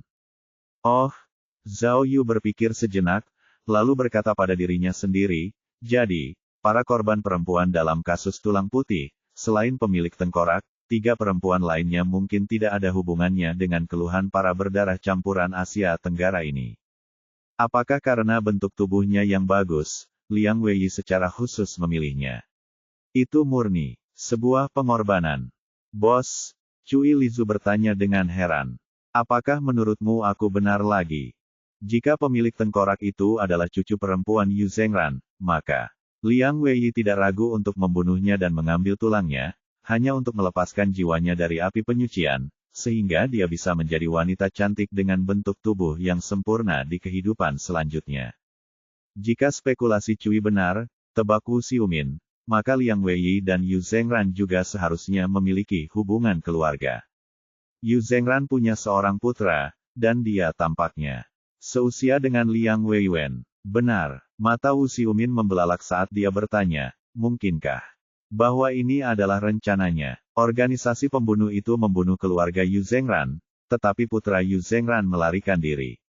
Dan sekarang, dia kembali untuk membalas dendam. Jika memang begitu, Cui Lizu merenung. Kalau begitu, keluarga Yu Zhengran mungkin ada hubungannya dengan organisasi pembunuh. Katanya, kalau tidak, bagaimana mungkin keterampilan Liang Weiyi bisa begitu bagus? Tidak masalah. Zhang Peipei tiba-tiba berkata dengan percaya diri, biarkan Gen yang berbicara. Kami menemukan sampel rambut dan kulit dari klinik gigi yang diduga milik Liang Wenli. Begitu hasil tesnya keluar, kami akan segera tahu jawabannya. Bab 1409, apakah ini benar-benar plot melodramatis? 1,5 tahun yang lalu, di Palu, kota pusat Pulau Sulawesi, Indonesia. Seorang pria parubaya berambut panjang sedang berbelanja di supermarket lokal dengan seorang wanita muda cantik yang sedang hamil. Mereka telah membeli banyak barang dan sekarang sedang mengantri di kasir. Baiklah, kata wanita itu dalam bahasa Mandarin yang fasih, saya ingin membeli beberapa es krim lagi. Saya merasa sangat panas akhir-akhir ini. Di kota asal saya, kami menyebutnya jantung yang kuat. Saya kira, dia tersenyum dan menunjuk tonjolan di perutnya, seharusnya laki-laki, kan? Baiklah, lelaki parubaya bernama K itu tersenyum menawan, kamu tunggu di sini, aku akan membelinya. Dengan itu, pria itu berbalik dan berjalan menuju area minuman dingin. Area minuman dingin cukup jauh dari konter. Agar dapat segera membeli es krim, pria itu berlari-lari kecil menuju freezer yang berisi minuman dingin. Tuan, apakah Anda ingin membeli es krim? Pelayan di depan lemari es bertanya dengan antusias dalam bahasa Indonesia. Kami punya beberapa rasa baru di sini. Anda mau yang mana? Lelaki itu menunjuk ke arah deretan es krim yang berkilauan di dalam lemari es.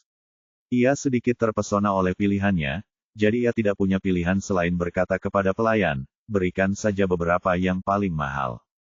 Wah, murah hati sekali. Pelayan itu membuka lemari es dan memperkenalkannya kepada lelaki itu. Ini adalah, apa yang terjadi? Namun, saat pelayan itu memperkenalkannya kepada pria itu, dia tiba-tiba merasa pusing. Sedetik kemudian, dia tiba-tiba menyadari bahwa bukan dia yang pusing, tetapi seluruh gedung supermarket. Terdengar teriakan dari kejauhan. Gempa bumi, ini gempa bumi. Priaka juga merasakan guncangan pada gedung itu, namun ia melihat seluruh gedung miring, dan seketika banyak barang jatuh ke tanah. Segera setelah itu, suara gemuruh yang mengerikan terdengar dari tanah, menyebabkan orang-orang berteriak ketakutan. Mereka semua berbondong-bondong menuju pintu keluar. Tidak. Tiba-tiba teringat istrinya yang sedang hamil. Ia segera meletakkan tas di tangannya dan berlari ke kasir seperti orang gila. Pada saat ini, bangunan itu bergetar semakin keras. Lampu gantung berkedip-kedip dan banyak langit-langit jatuh dari atap, menyebabkan supermarket menjadi kacau dalam sekejap mata. Priaka meneriakkan nama wanita itu sambil berlari. Namun, karena jaraknya yang jauh, dia tidak dapat melihat wanita itu sama sekali, juga tidak dapat mendengar jawabannya. Saat mereka berlari, bangunan itu mulai runtuh, dan rak-rak supermarket jatuh ke tanah. Kerumunan yang panik bergegas ke pintu keluar, dan banyak orang saling bertabrakan, menyebabkan mereka jatuh. Saat ini, Ka sudah dekat dengan area kasir dan bahkan bisa melihat wanita itu. Wanita itu berdiri tak berdaya di dekat kasir, menunggunya dengan cemas. Ledakan. Tiba-tiba, tanah runtuh dan membentuk lubang yang dalam, menghalangi jalan Ka. Namun, Ka tidak ragu sama sekali. Dia langsung melompat ke udara dan melompati lubang yang dalam itu. Namun, area lubang yang dalam itu sungguh terlalu luas. Ka tidak dapat melompatinya dengan sempurna. Ia hanya menggunakan kedua tangannya untuk memegang tepi lubang yang dalam itu ketika ia hendak terjatuh. Dia berteriak keras dan berjuang untuk merangkak ke tanah. Namun, di tengah perjalanan, ia mendapati bahwa bangunan itu sudah miring parah. Orang-orang yang berdiri di dekat meja kasir tiba-tiba kehilangan keseimbangan dan semuanya tergelincir ke dalam lubang yang dalam. Tidak, teriak Ka keras. Ia tidak peduli dengan keselamatannya sendiri atau puing-puing yang berjatuhan di rak. Matanya terpaku pada wanita yang dicintainya. Pada saat ini, wanita bernama Sia tak pelak lagi meluncur turun dari tempat tinggi dan meluncur menuju posisi Ka. Jangan takut, aku akan menangkapmu. Ka mencengkeram lantai dengan satu tangan dan mengulurkan tangan lainnya, mencoba menangkap Sia yang meluncur ke arahnya. Pada akhirnya, saat dia baru saja mengulurkan tangannya, balok atap bangunan itu tiba-tiba patah dan menimpa tubuh Sia. Ledakan. Dalam ledakan dahsyat itu, ratapan Ka sudah ditelan oleh kepulan asap. Memutar kembali waktu, hanya ada 1 hari tersisa hingga batas waktu 3 hari yang ditetapkan oleh pembunuh Liang Weiyi. Jika Zhao Yu dan yang lainnya masih tidak bisa memecahkan teka-teki pembunuhan yang ditinggalkannya, tidak ada seorang pun yang tahu apa yang akan dilakukan Liang Weiyi selanjutnya. Satu-satunya hal yang orang bisa pastikan adalah bahwa apa yang akan dilakukan Liang Weiwen pasti bukan hal baik. Jadi, sekarang kita bisa membuktikan bahwa Zhao Yu berdiri di depan papan tulis dan bertanya kepada Zhang Peipei, Liang Ketekunan dan Yu Zhengran tidak memiliki hubungan darah. Benar, kata Zhang Peipei, Tuan Gao telah mengundang semua ahli genetika ke sini. Berdasarkan DNA Liang yang gigih, dia tidak memiliki karakteristik urutan orang Asia Tenggara. Dia seharusnya orang Tionghoa. Dengan kata lain, Zhao Yu merenung, cucu perempuan Liang Weiyi dan Yu Zhengran bukanlah ayah dan anak, tapi pasangan, mereka pasti sepasang. Bukankah aku sudah memberitahumu sebelumnya? Cui Lizu bersikeras. Liang Weiyi membunuh orang untuk diambil tulangnya karena dia ingin memanggil jiwa orang yang paling dicintainya. Ketua tim, Zheng Ke menebak, menurutmu, Apakah Liang Weiyi adalah pengawal atau semacamnya dari keluarga Yu? Keluarga Yu Zhengran terbunuh, dan dia menyelamatkan cucu perempuan Yu Zhengran. Setelah itu, mereka mengembangkan perasaan satu sama lain dan menjadi pasangan. Setelah itu, para pembunuh menemukan mereka dan membunuh cucu perempuan Yu Zhengran. Pada akhirnya, Liang Weiyi sangat marah hingga dia kembali untuk membalas dendam. Wah, dramatis sekali, Cui Lizu cemberut. Alur cerita ini kuno sekali. Terlepas dari apakah alur ceritanya klise atau tidak. Setidaknya satu hal sudah pasti. Kata Zhao Yu, karena Liang Weiyi membawa tengkorak itu kembali ke rumah lama keluarga Yu untuk memanggil arwah, pemilik tengkorak itu setidaknya haruslah seseorang dari keluarga Yu. Tapi, Miao Ying merenung. Jika Zheng kebenar, bagaimana kau menjelaskan hubungan antara Liang Weiyi dan ketiga mayat laki-laki itu? Mereka seharusnya tergabung dalam organisasi pembunuh yang sama. Apakah ini pertikaian internal? Cui Lizu menggelengkan kepalanya. Menurutku, Zhao Yu menunjuk ke papan tulis dan berkata, karena Liang Weiyi menggunakan 3 tubuh laki-laki ini sebagai teka-teki, jawabannya mungkin terkait dengan mereka. Selama kita bisa memahami hubungan mereka, kita mungkin bisa mengetahui apa yang sedang direncanakan Liang Weiwen. Du. Tepat saat Zhao Yu selesai berbicara, terdengar ketukan di pintu kantor.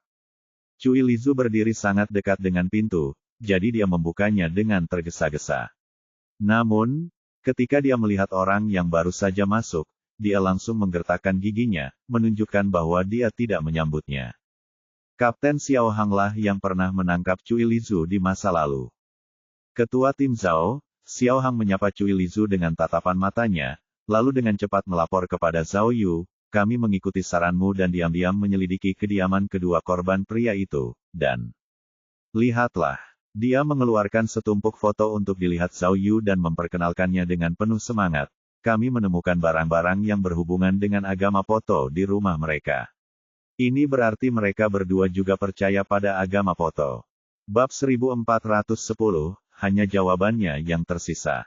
Apakah kamu yakin? Penyelidikanmu tidak membuat kerabat dan teman-teman orang-orang ini waspada.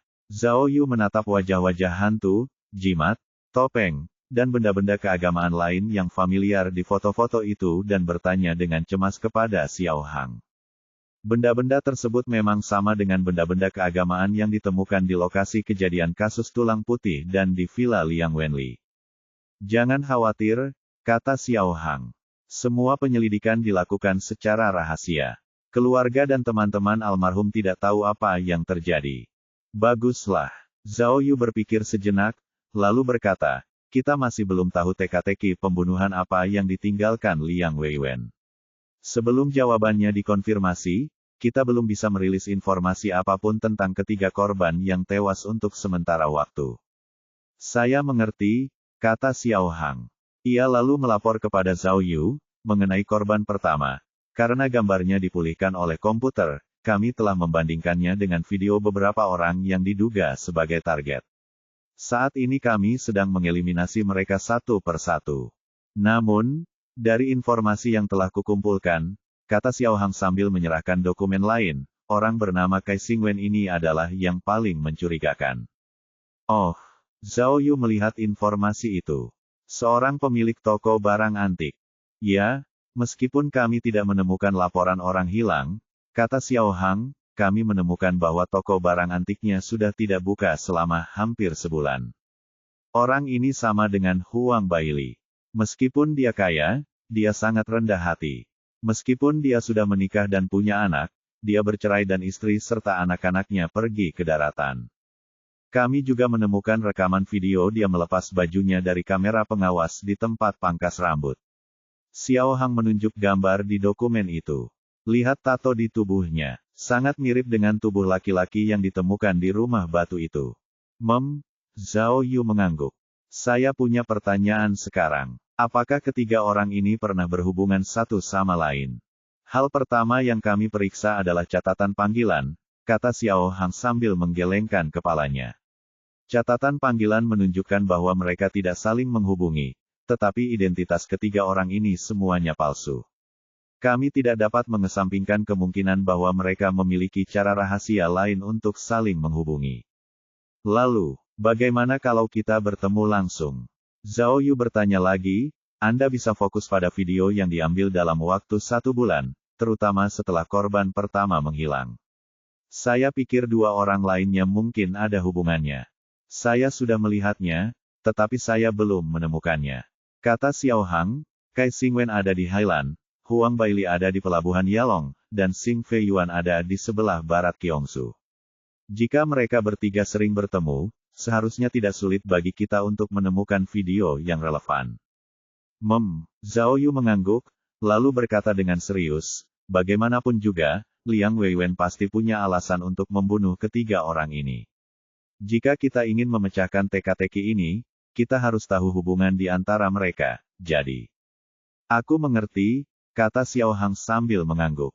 Aku tahu apa yang harus kulakukan. Lalu, Zhao Yu bertanya lagi, bagaimana dengan Liang Weiyi sendiri? Cek. Mendengar pertanyaan Zhao Yu, Xiao Hang menggelengkan kepalanya tak berdaya. Orang ini benar-benar lebih kuat dari yang kita duga. Setelah kami menemukan fotonya di dekat lapangan basket, kami tidak dapat menyimpulkan lebih jauh. Dia mungkin bersembunyi di dalam mobil atau menggunakan semacam penyamaran. Kami telah mencarinya selama 2 hari, tetapi kami tidak menemukan jejaknya. Lalu, bagaimana dengan emailnya? Zhao Yu bertanya lagi. Itu adalah pengiriman ekspres biasa, jawab Xiao Hang. Kurir itu berkata bahwa kegigihan Liang menghentikannya di sebuah komunitas kecil dan menjalani prosedur pengiriman normal. Kurir itu berkata bahwa ketika dia melihat penerima hanya memiliki tulisan, polisi, di atasnya, dia tentu merasa aneh. Dia bahkan bertanya kepada Liang tentang kegigihannya saat itu juga. Namun, Liang Weiyi menjawab bahwa dia akan melaporkan berita penting kepada polisi, jadi pengiriman kilat ini sangat penting. Itulah sebabnya tukang kirim paket itu adalah orang pertama yang membantunya mengirim paket ke kantor polisi. Cek. Cui Lizu menyela dan mendesah. Orang ini benar-benar ratu drama. Dia benar-benar pandai berakting. Ketua tim, aku menemukannya. Pada saat ini, Wu Xiumin tiba-tiba masuk dan berkata kepada Zhao Yu, kami telah menemukan pemilik anggota tubuh bagian atas dari kasus tulang putih. Dia adalah orang asing. Kemudian, Wu Xiumin juga menyerahkan informasinya kepada Zhao Yu. Takiji, Tajikistan. Zhao Yu melihat informasi itu dan mengerutkan kening. Jauh sekali. Ya, kata Wu Xiumin. Nama gadis itu adalah Banazair. Dia berusia 27 tahun ini dan merupakan penulis perjalanan di Afghanistan. Keluarganya mengklaim bahwa mereka telah kehilangan kontak dengan Banazair selama lebih dari 3 bulan. Sebagai penulis perjalanan, dia akan memperbarui artikelnya di media sosial setiap hari. Tetapi selama 3 bulan terakhir, tidak ada pergerakan di berandanya. Kami menghubungi keluarganya dan mendapatkan informasi DNA. Setelah diverifikasi, hasilnya cocok dengan anggota tubuh bagian atasnya. Gadis malang. Cui Lizu merasa sedih. Benazuri tingginya 1,75 meter dan memiliki tubuh yang jahat, lanjut Wu Xiumin. Dia terlihat sangat mirip dengan 2 korban lainnya dalam kasus tulang putih. Menjijikkan. Dia membunuh 3 gadis muda dengan sangat kejam hanya untuk memanggil jiwa kekasihnya. Cui Lizu mengutuk, kejam, egois, hina. Dia pantas mati. Jadi, pemilik ketiga tulang itu telah ditemukan, kata Zhao Yu. Di permukaan, mereka semua seharusnya tidak bersalah, dipilih sebagai korban oleh Liang Weiyi. Tapi, dia berkata kepada Wu Xiumin, Kaku, tentang ketiga gadis ini, kamu harus menyelidiki latar belakang mereka secara rinci. Kita harus 100% yakin bahwa mereka tidak ada hubungannya dengan teka-teki pembunuhan yang ditinggalkan Liang Weiwen. Dimengerti, Wu Xiumin menerima perintah itu dan segera pergi ke mejanya untuk bekerja. Tapi, kata Miao Ying, kita hanya memiliki sebagian dari tubuh ketiga gadis itu. Jika kita ingin menemukan semuanya, aku khawatir kita harus menangkap Liang Weiyi. Ya, Zhao Yu menghela napas panjang dan berkata hampir tanpa sadar, ini mengingatkanku pada salah satu dari 5 kasus besar yang belum terpecahkan, kasus Waduk Baisan. Bukankah kau mengatakan bahwa kasus mayat yang terpotong-potong itu dipecahkan oleh seseorang yang memiliki kekuatan khusus? Mereka bilang kita bisa menemukan mayatnya dengan menyentuh benda-benda yang digunakan orang yang meninggal sebelum meninggal. Zhao Yu menggelengkan kepalanya. Jika memang ada orang seperti itu, maka itu akan menghemat banyak masalah bagi kita. Jangan bercanda, kata Cui Lizu sambil menjulurkan lidahnya. Jika benar-benar ada orang seperti itu, bahkan polisi kriminal pun akan menganggur. Xiao Hang tiba-tiba membuka mulutnya untuk mengatakan sesuatu, tetapi dia menelan kembali kata-katanya. Baiklah, karena identitas semua korban telah dikonfirmasi, itu berarti kita telah membuat kemajuan besar. Zhao Yu menyemangati mereka, selanjutnya, saya harus meminta semua orang untuk terus bekerja keras dan mengungkap kebenaran tersembunyi di balik kasus ini sesegera mungkin. Masih ada 1 hari lagi sampai penunjukan Liang. Semoga kita bisa memecahkan teka-teki pembunuhannya dalam 1 hari. Kata Zhao Yu sambil menepuk papan tulis dengan tangannya.